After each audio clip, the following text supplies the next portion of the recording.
Good morning, Midsayap. Good morning, Central Mindanao. Welcome po sa programang hatid ng Southern Christian College, Community Education Research and Extension Administration, ang paralang pangkapayapaan. Sa pangalan po ni Megs Quiñones, ako po si Mark Salarda, inyong makakasama ngayong umagang ito ng Sabado, ikadalawa po sa buwan ng Pebrero, taong 2013. Ako mga kaibigan, February na po at happy Feb-ibig po sa lahat ng mga may minamahal at better luck next time naman po sa mga sawi. Well, anyways, mga kaibigan, unang Sabado po sa buwan ng Pebrero, kaya advance happy Valentine's po sa lahat ng ating mga kaibigang nakikinig ngayong umagang ito, at inaasahan natin sa buwan na ito ay marami tayong mapag-uusapang mga topiko na tungkol sa pag-ibig at tungkol sa mga love at tungkol sa Pebrero. Ayun mga kaibigan. Binabati ko po ang lahat ng ating mga school administrators, mga faculty and staff members dito sa Southern Christian College, lalong-lalo na ang ating butihing president na si Dr. Edwin Balaki. Sir, good morning po at sana nakikinig ka ngayong umagang ito. At gayon na rin sa ating Vice President for Syria na si Dr. El Manera, at sa ating Vice President for Academic Affairs na si Dr. Maria Elena Bugasha. Ma'am, good morning. At syempre sa ating mga Syria staff na wala sa baba ngayon kasi nandun sila sa Lake Cebu at nagkakaroon sila ng kanilang training, at sana nakikinig sila sa atin dyan sa South Cotabato. So, good morning po sa lahat ng mga nakikinig Central Mindanao Wide. Live na live po tayo ngayong umagang ito. At good morning na rin sa ating 10 partner communities na walang sawa ang pagsuporta dito sa ating programa sa para ng pangkapayapaan. Walang sawa ang pagsuporta for 10 years. Ayun mga kaibigan. Well, mga kaibigan, ayun nga, good morning sa lahat ng ating mga partner communities, lalo na sa Pacao Alamada. I've been there last Wednesday at talagang napakaganda talaga ng Pacao Alamada. At talagang naibigan ko ang pagpunta doon kahit na medyo nagkaroon ng konting, ano bang tawag dito, konting problema kasi medyo na yung sasakyan namin, pero okay na rin yun, at least adventure yung pinuntahan namin. So katulad po na ating mga nakagawian mga kaibigan, every first Saturday of the month po ay nagkakaroon po tayo ng ating biblical emphasis, at ngayong umaga ay sasamahan tayo ng ating very special guest na first time rin dito sa atin sa Paralang Pangkapayapaan. Kaya welcome ho natin ang ating very special guest, ang napakaganda from the College of Theology Faculty. Walang iba kundi si Reverend Virginia G. Musni. So ma'am, good morning at bumati ka sa ating mga suking tagapakinig. Okay, good morning sa iyo Mark, at magandang umaga sa lahat, lalong-lalo na sa ating mga masugid na tagapakinig sa programang Paralang Pangkapayapaan ng SCC. At magandang umaga na rin sa lahat ng kasamahan natin sa trabaho dito sa Southern Christian College. Sa lahat ng faculty and staff, sa ating mahal na presidente, Dr. Edwin Balaki, at sa mga mahal kong mga estudyante, mga kakilala, kaibigan, at syempre sa aking mga kapwa-pastors ng United Church of Christ in the Philippines. Hi sa inyong lahat at magandang umaga po. Yes, ayun. So, ayun, magandang umaga po sa lahat ng mga binati ni Ma'am, at syempre sa ating pong mga kasama dito sa Center for Media and the Arts, ang ating pong mga kaibigan, ako lang po nag-iisang host dito ngayon kasi parang may pinuntahan nata yung ibang mga co-host dito. Kaya ayun, binabati ko po si JP Galieto, si Novi Rafaela, si Alpha Arbozo, at syempre si Mami Roche. Good morning sa inyo. At talagang iniwan niyo ako dito sa studio na mag-isa. Well, hindi ako nag-iisa kasi nga meron tayong guest na napakagandang guest ngayong umagang ito. At ayun nga, sasamahan niya tayo dito para sa ating biblical emphasis sa buwan na ito. So, ma'am? Okay, sa umagang ito mga kapatid ay tatalakayin natin ang isang temang ibinigay sa akin sa pamamagitan ng ating chaplain. At ang timang ito ay nagsasaad ng ganito: to be great is to serve. At nais kong ipaalam na some ideas na isi-share ko sa inyo ngayon ay nanggagaling sa mga ginawa kong mga research. Kaya sana nga mapulutan, no? Kapulutan ng aral nating lahat. Okay, bago tayo magpatuloy, ipabasa natin muna sa ating kasamahang Mark ang mga passages or na biblical passage na siyang maging basihan ng ating pagmumuni-muni at pagninilay-nilay sa umagang ito. Okay, So, anong passage nga ba yun, ma'am? Ito yung makikita ito sa Mark chapter 10 verses 35 to 45. Okay. Mark chapter 10 verses 35 to 45. Then James and John, the son of Zebedee, came to him, saying, Teacher, we want you to do for us whatever we ask. And he said to them, What do you want me to do for you?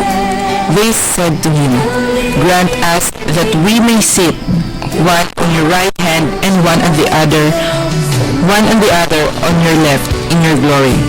But Jesus said to them, You do not know what you ask. You are able to drink a cup that I drink, and being baptized what the baptism that I am baptized with?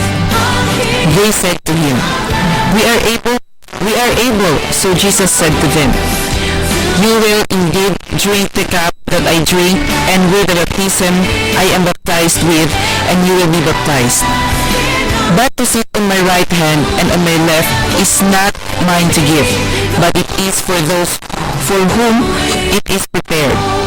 And when the ten heard it, they began to be greatly displeased with James and John. But Jesus called them to himself and said to them, You know that those who are considered rules over the Gentiles lord it over them, and their great ones exercise authority over them.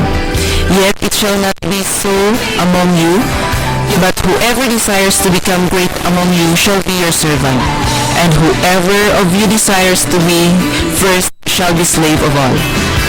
For even the Son of Man did not come to be served, but to serve, and to give his life a ransom for many. Okay, maraming salamat Mark sa iyong binasang passage. At alam mo, ang kwentong yan ay tungkol sa magkapatid na James and John, kung saan nakiusap silang magkaroon sila o bigyan sila ng ating Panginoong Jesus na magandang pwesto sa kaharian nito. At alam mo, itong si James and John had been following Jesus for 3 years. 3 years. And Jesus had just confided his coming suffering and death to them.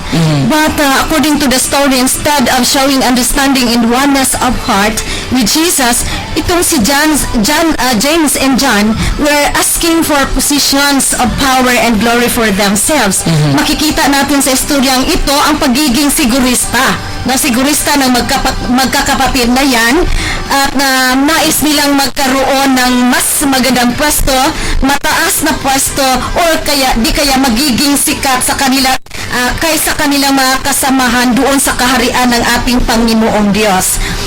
James, Mark, ang tanong natin ngayon ay sino ba talaga ang mas mataas sa kaharian sa ating Panginoong Diyos, or who is the greatest in God's kingdom? Ang ating biblical passage, especially sa Mark chapter 10 verses 35 to 45, ay makikita natin ang ilang kasagutan ng ating Panginoong Hesukristo sa nasabing katanungan. Ang una nito is, if you want to be great, you must be willing to work without recognition. Kung gusto nating maging mataas, ay handa tayong gumawa ng mga bagay kahit or na walang hinihintay na kapalit. In the story, we can find that James and John tried to negotiate a good deal for themselves. Kaya ang sabi nila kay Jesus, grant that we may sit one on your right and one on your left in your glory. Kung titingnan natin mabuti, ito yung isang pakiusap ng mga taong walang ibang iniisip kundi ang kanilang kapakanan, kanilang sariling kapakanan, na upang sila magiging safety, magkaroon ng mataas na posisyon or mataas ng pwesto, at higit sa lahat ito'y isang pakiusap to be recognized. At alam natin mga kapatid na hindi lamang sina James and John ang mayroong ganitong ambisyon, hindi ba? Bakit kaya? Bakit kaya galit yung sampung nilang kasamahan nang narinig nila ang pakiusap sa dalawang magkapatid? Hindi kaya marahil ay katulad din sila sa dalawang magkapatid na iyon, kaya lang naunahan sila nito, o hindi nila naisabi kay Jesus ang kanilang adikain or ambisyon sa buhay. Tayo, wala ba tayong ganoong ambisyon? na maging sikat or makilala sa lahat. Kung meron man, ito ang tandaan natin. Every person who wants to achieve greatness in the kingdom of God must let go of the desire of recognition, because if we need the recognition of other people just to keep us motivated in doing kingdom work, we have not yet cut out for greatness. At hanggang ang sentro ng ating buhay at ating atensyon ngayon ay kung ano ang ating makukuha, hindi tayo magiging epektibo sa paglilingkod sa ating Panginoon, sapagkat alam natin ang tunay na alagad ng Diyos ay wala siyang ibang iniisip kundi ang ibigay at ibigay ang kanyang makakaya or ang kanyang best, at hindi yung kung ano ang kanyang makukuha or mapakinabangan, kaya ginawa niya ang isang bagay.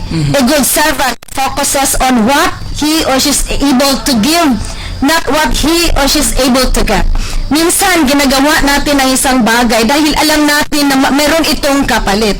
Pero ito ang tandaan natin in Ephesians chapter 2, verse 10, pinapaalalahanan tayo ni Apostol Pablo by saying, "For we are His workmanship, created in Christ Jesus for good work, which God prepared beforehand, so that we would walk in them."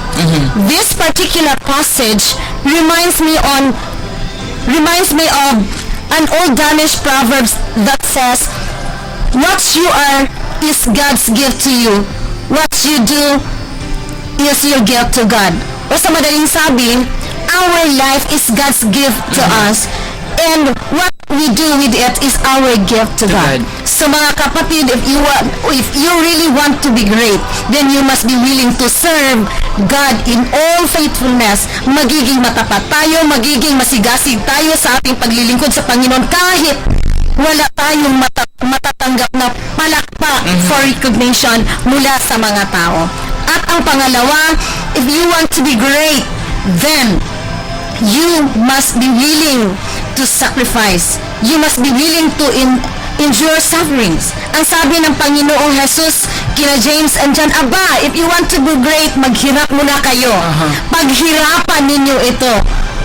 Alam nyo, many times we look at successful people and we see the rewards they receive.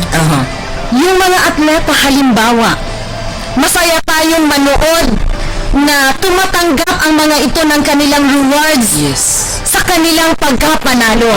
Subalit nakita ba natin? Iniisip ba natin gaano kahirap ang kanilang dinaanan para lang makamtan ang mga naturang rewards? So everyone who has made a serious commitment to life of service in the kingdom of God has to suffer in the process. Pagkatotohanin natin ang pagiging alagad ng Diyos, you can't really avoid sufferings because it's part of the package. So dili sa yon ang magiging great, dili sa yon ang magiging alagad sa atong Ginoo.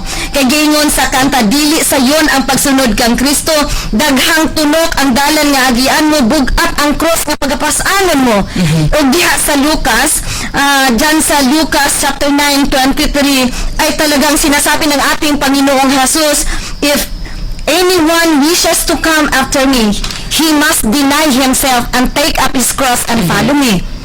Alam ninyo, taking up one's cross daily demands self-sacrifice, and it means martyrdom. Taking up one's cross is a voluntary acceptance of responsibilities and suffering in order to become a disciple of Christ. To take up one's cross means to be prepared to face the realities and the verities of life with courage, with determination, and with God's help. And to take up one's cross means to be ready to endure the worst of that people can do to us for the sake of being true to Christ. So, brothers and sisters, to be true to Christ, suffering is always present. Some of us suffer poverty. Some of us suffer persecution.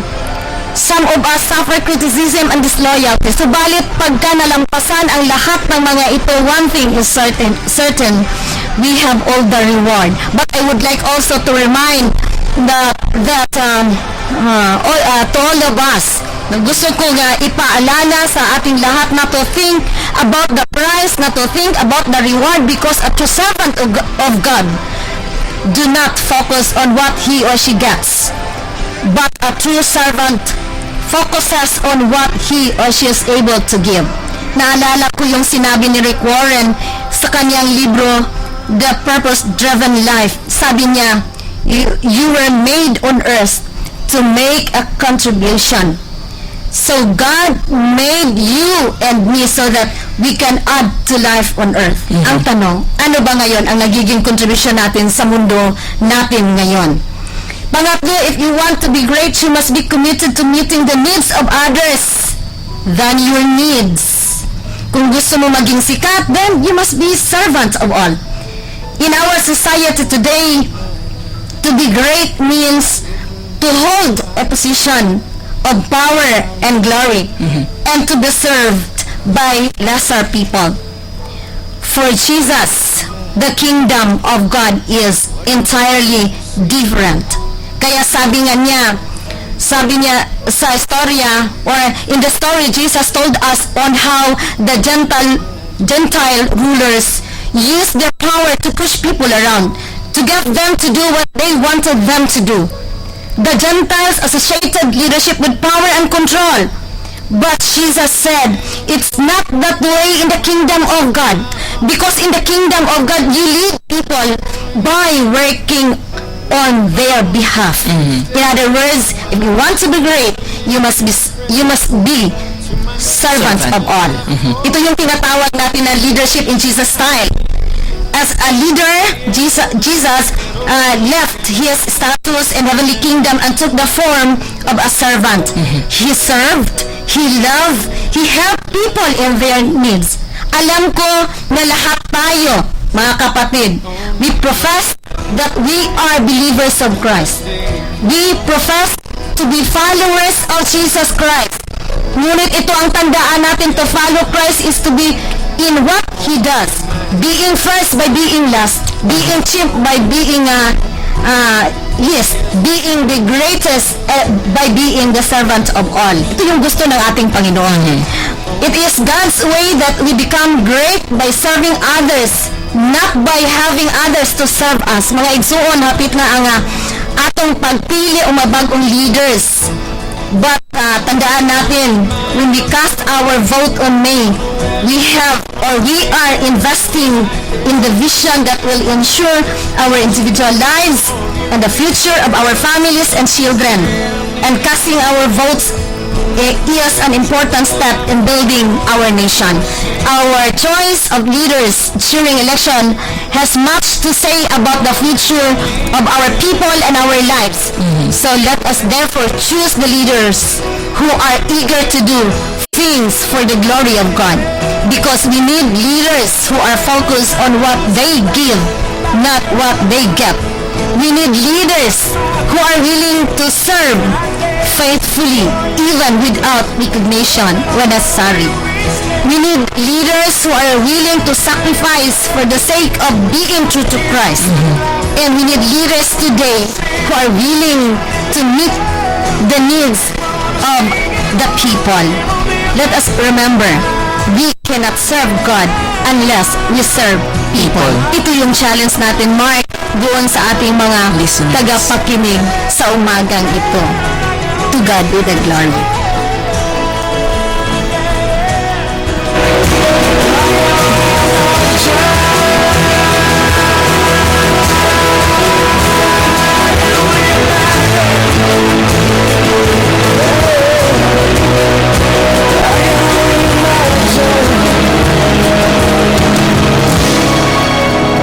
I can only imagine when all I would do is forever worship you. Ano bang gusto mong malaman? Meron pa tayong malalaking oras na naiwan. So, yon. So katulad nga sa sinabi mo ma'am na ano na malapit na yung sinasabi nating eleksyon. So this year may 2013, di ba, this year ma'am, Okay. magkaroon tayo ng eleksyon at sana nga mapili natin ang ating yung ano bang tawag dito, yung mga mabubuti talaga na leaders. Kasi nga kanina nakikinig ako sa isa ring programa sa ibang istasyon na umagang-umaga pa lang meron ng politiko na nagsasalita at ayun nga, he promised a lot. Okay. Oo. Sana ay hindi tayo maano sa mga promises na iyon, na sana ay tignan talaga natin na totoo ba talaga siya na magsiserve sa mga tao. Kasi katulad nga ng sinabi mo, ano bang tawag doon? To be great is to serve. Okay, yun talaga ang kailangan ng mga leaders ngayong panahon. Okay. So, yun siguro ang magiging challenge natin sa lahat, no? Kahit sa simbahan, no? Kahit sa simbahan. Kahit sa simbahan, kailangan talaga natin yung mga leaders na talagang gumagawa hindi para sa kanilang sarili, kundi para talaga sa Panginoon. Yun ang kailangan natin ngayon. Okay?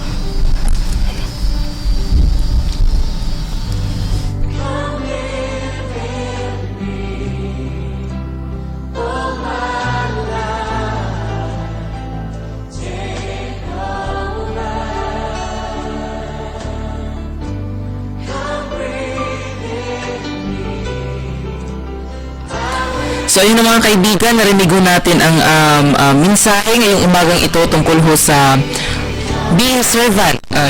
To be served is, ano ba yun? To be served is To be great. to be great is to serve. Ayun mga kaibigan. At sana may napulot tayong mga mabubuting aral mula sa ating guest ngayong umagang ito. At sana atin itong maisa puso at may apply rin natin sa ating mga buhay. So ma'am, at this moment, maaari ba kayong magbigay ng mga ano bang tawag dito, mensahe sa ating mga tagapakinig, last message niyo sa ating mga tagapakinig? Okay, maraming salamat, Mark. Nais ko lang pasalamatan itong pagkakataong ibinigay sa akin upang makapag-share sa inyo ng mga mensahe, maikling mensahe. Ngunit, maikli yun, ngunit inaasahan kong ang mensaheng iyon, Mark, ay mapulutan or kapulutan ng aral sa mga taong nakikinig sa atin ngayong umaga. So, para sa akin, wala na tayong ibang gawin kundi makinig tayo sa Panginoon at gawin natin ang karapat-dapat. Dahil ito yun ang gusto ng ating Panginoon. So, upang sa ganon, magiging great tayo sa Kanya. No? Yun. So, maraming salamat muli sa lahat at paalam na po. Yun lang ang aming maibigay sa inyo sa umagang ito at ninanais ko rin na makabalik muli Yes, ito, Mark, para makabigay ng mensahe. Although this is my first time, pero sana nga mayroon pa rin. Siyempre naman ma'am, aasahan namin ang mga pagkakataong yun na makapanayam ka namin ulit. At maraming salamat po sa pagpapaunlak sa aming imbitasyon sa iyo at hindi niyo talaga kami binigo ngayong umagang ito na kayo maparito sa studio para pag-usapan ang biblical emphasis sa buwan na ito. Well, anyways mga kaibigan, maraming salamat sa ating guest ngayong umagang ito at syempre maraming salamat rin sa ating mga suking tagapakinig na walang sawa talaga ang pagsuporta dito sa Paralampang Kapayapaan. Mga kaibigan, 10 taon na po tayo nagsasama sa ere at sana hindi nyo kami iwan sa another 10 taon pa at 10 taon at kung hanggang kailanman magkakaroon ng Paralampang Kapayapaan. At ayun mga kaibigan, para po sa ating mga listeners na ating mga Facebook likers dyan, maaari nyo mong tignan ang episode na ito sa aming Facebook fan page. Just type Paralampang Kapayapaan at maka-include ho dyan ang School for Peace. At hanapin nyo lang ho ang video ito. Nakalagay ho is Paralampang Kapayapaan February 2, 2013 episode. So ayun na mga kaibigan, maraming salamat po sa walang sawang pakikinig sa programang hatid ng Southern Christian College Community Education Research and Extension Administration, ang Paralampang Kapayapaan. Sa pangalan po ulit ni Megs Quiñones, ito po si Mark Salarda, nag-iiwan sa inyo ng isang magandang umaga, mapayapang Mindanao. At di po kami aalis mga kaibigan, we will leave you a Christian song.